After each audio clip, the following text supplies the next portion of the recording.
হ্যাঁ নয়ন, বলো তোমার কাজকর্ম কেমন লাগছে? তোমার তো কোনো অসুবিধা হচ্ছে না? না স্যার, স্যার কিছু মনে না করলে একটা অনুরোধ করি। আরে বলো না, কি বলবে? স্যার, আমার একটা চিঠি লিখে দিবেন। চিঠি? কার চিঠি? আমার ও, বুঝতে পেরেছি। সেরে, জি ভাইয়া, একটা কাগজ কলম নিয়ে আয় তো। এক্ষুনি আনছি ভাইয়া। যাকে চিঠি লিখবে ও কি তোমার গ্রামেই থাকে? জি স্যার। ও, দে দে। এই নাও ভাইয়া। বলো, কি নাম মেয়েটার?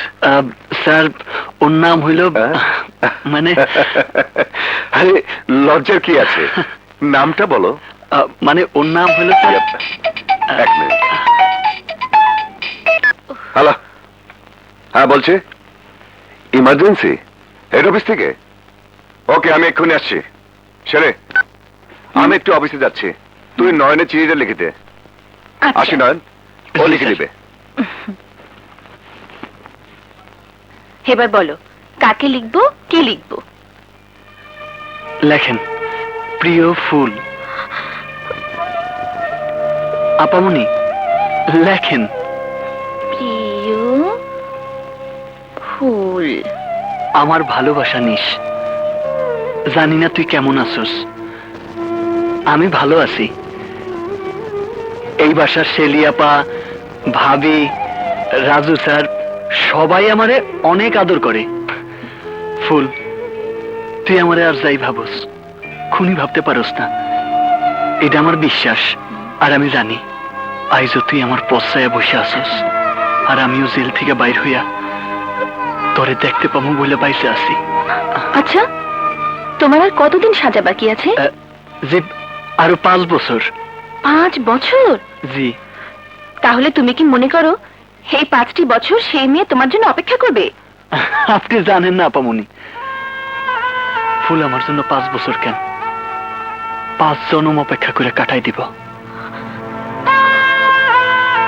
আচ্ছা, আর তুমি যদি জেল থেকে ফিরে গিয়ে দেখো সেই মেয়েটির বিয়ে হয়ে গেছে, তাহলে? আপামনি, ফুল আমার এই দেহের প্রাণ, দেহ থেকে প্রাণ চলে গেলে যেমন মানুষ বাঁচে না, তেমনি ফুলরে ছাড়া আমি বাঁচুম না। ফুলরে ছাড়া আমি বাঁচুম না আপামনি।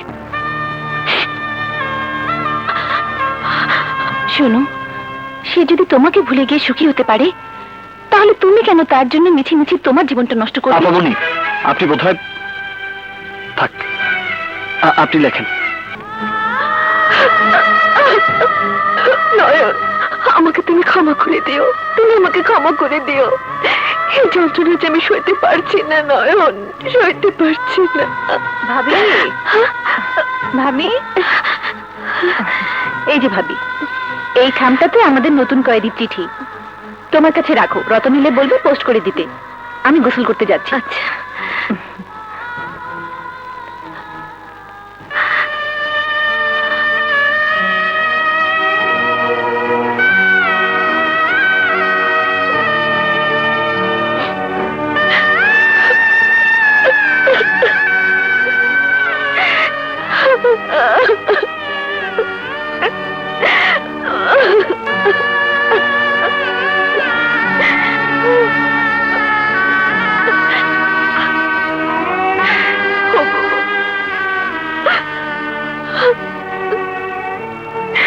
তুমি যদি কখনো এসব জানো, তাহলে আমাকে ভুল বুঝে না। আমার কোনো দোষ নেই, আমার কোনো দোষ নেই।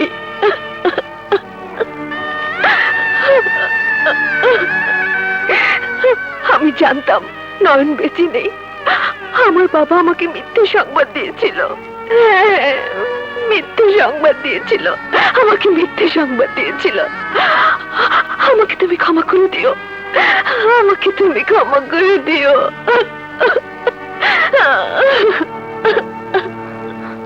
সত্যি ভাবি, তুমি মহান।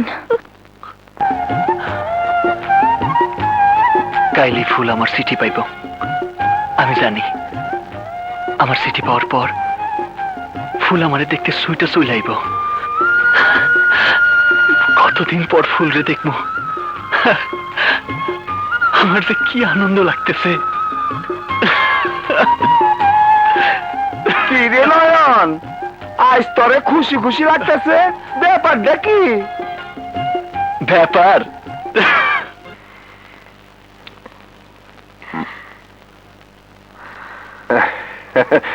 আরে আরে, মন খারাপ কেন?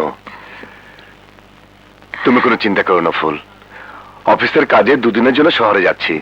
আরে দুদিন পরে তো ফিরে আসবো। ইয়ে, সময় হয়ে গেছে, আমাকে এখন যেতে হবে। যাবার সময় তোমার চাঁদ মুখের একটু হাসি আমার নসিবে হবে কি? বাস বাস বাস বাস বাস বাস, আপাতত এই যথেষ্ট। তোমার মুখের হাসি এই দুদিন আমার সঙ্গী হয়ে থাকবে। আসি। ইয়ে, কেউ তো নেই। যাবার সময় একটা কিছু হবে নাকি? আচ্ছা ঠিক আছে ঠিক আছে, ওকে, বাই বাই।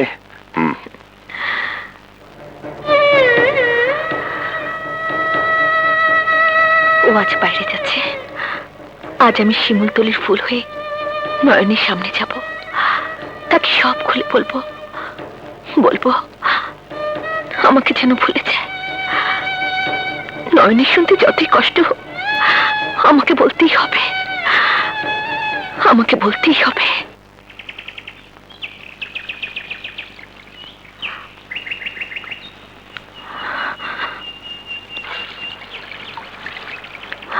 নয়ন,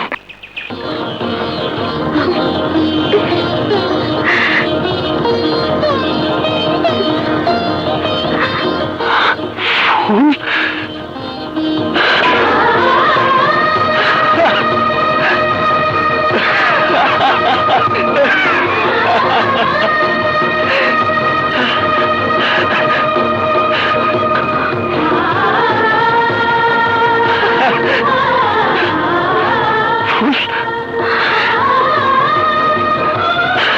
ফুল, ফুল, তুই আইসস? নয়ন, তোর একটা কথা কইতেছি।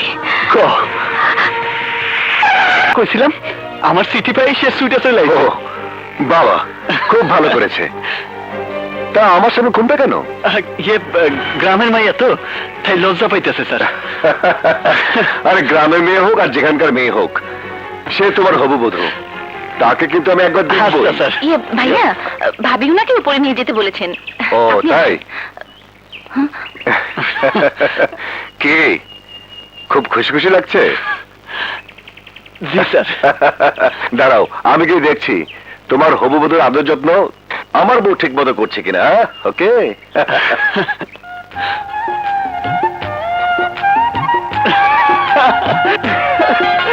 রতন আইসা পড়ছে। কি? আরে বাপ, আইসা পড়ছে, আইসা পড়ছে, আইসা পড়ছে, আইসা পড়ছে, আইসা পড়ছে। নয়ন ভাই, থাপ্পড় মারলা যে? কে আইছে না জানে লাফাইতেছস কেন?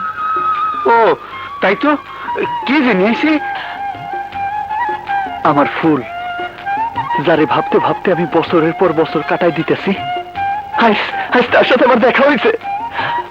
আমার যে কি খুশি লাগতেছে রতন।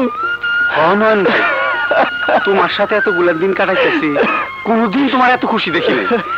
আজ তোমার খুশি দেখা আমারও খুব খুশি লাগতেছে, আমারও খুব খুশি লাগতেছে নয়ন ভাই, আমারও খুব খুশি লাগতেছে। হ্যাঁ, খুশি লাগতেছে। ভাবি, ফুল, ফুল, ভাইয়া, ফুল, তোমার হাসি নিয়ে যাবার সময় ফাইলটা নিয়ে যেতে ভুলে গিয়েছিলাম। ইয়া, নয়নের হবু স্ত্রী, ওর একটু যত্ন নিও। আচ্ছা। ওকে, একটু হাসো না গো। বাস বাস বাস বাস, আর লাগবে না, দুদিনের জন্য যথেষ্ট। আসি, দেখি আর যান।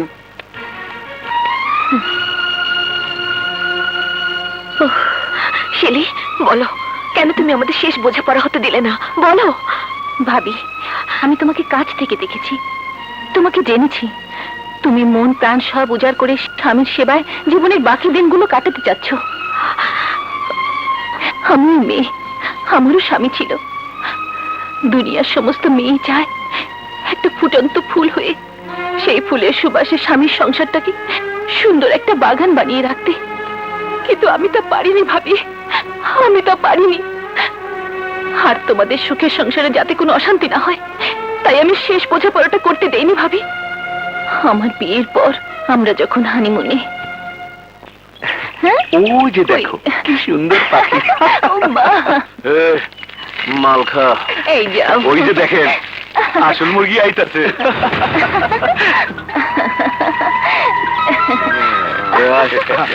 চলেন।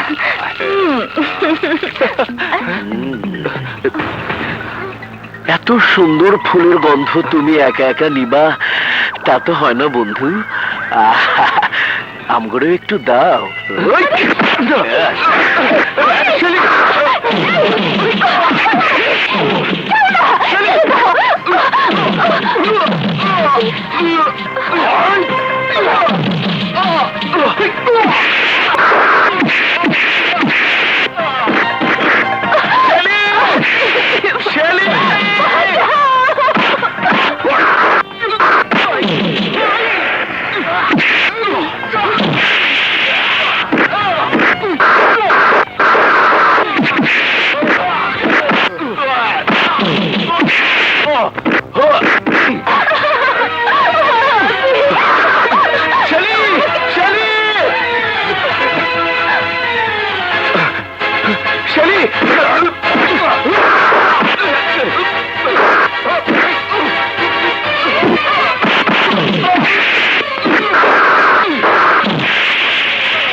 খবরদার, কেউ এক পা নড়বে না, সবাইকে অ্যারেস্ট করো।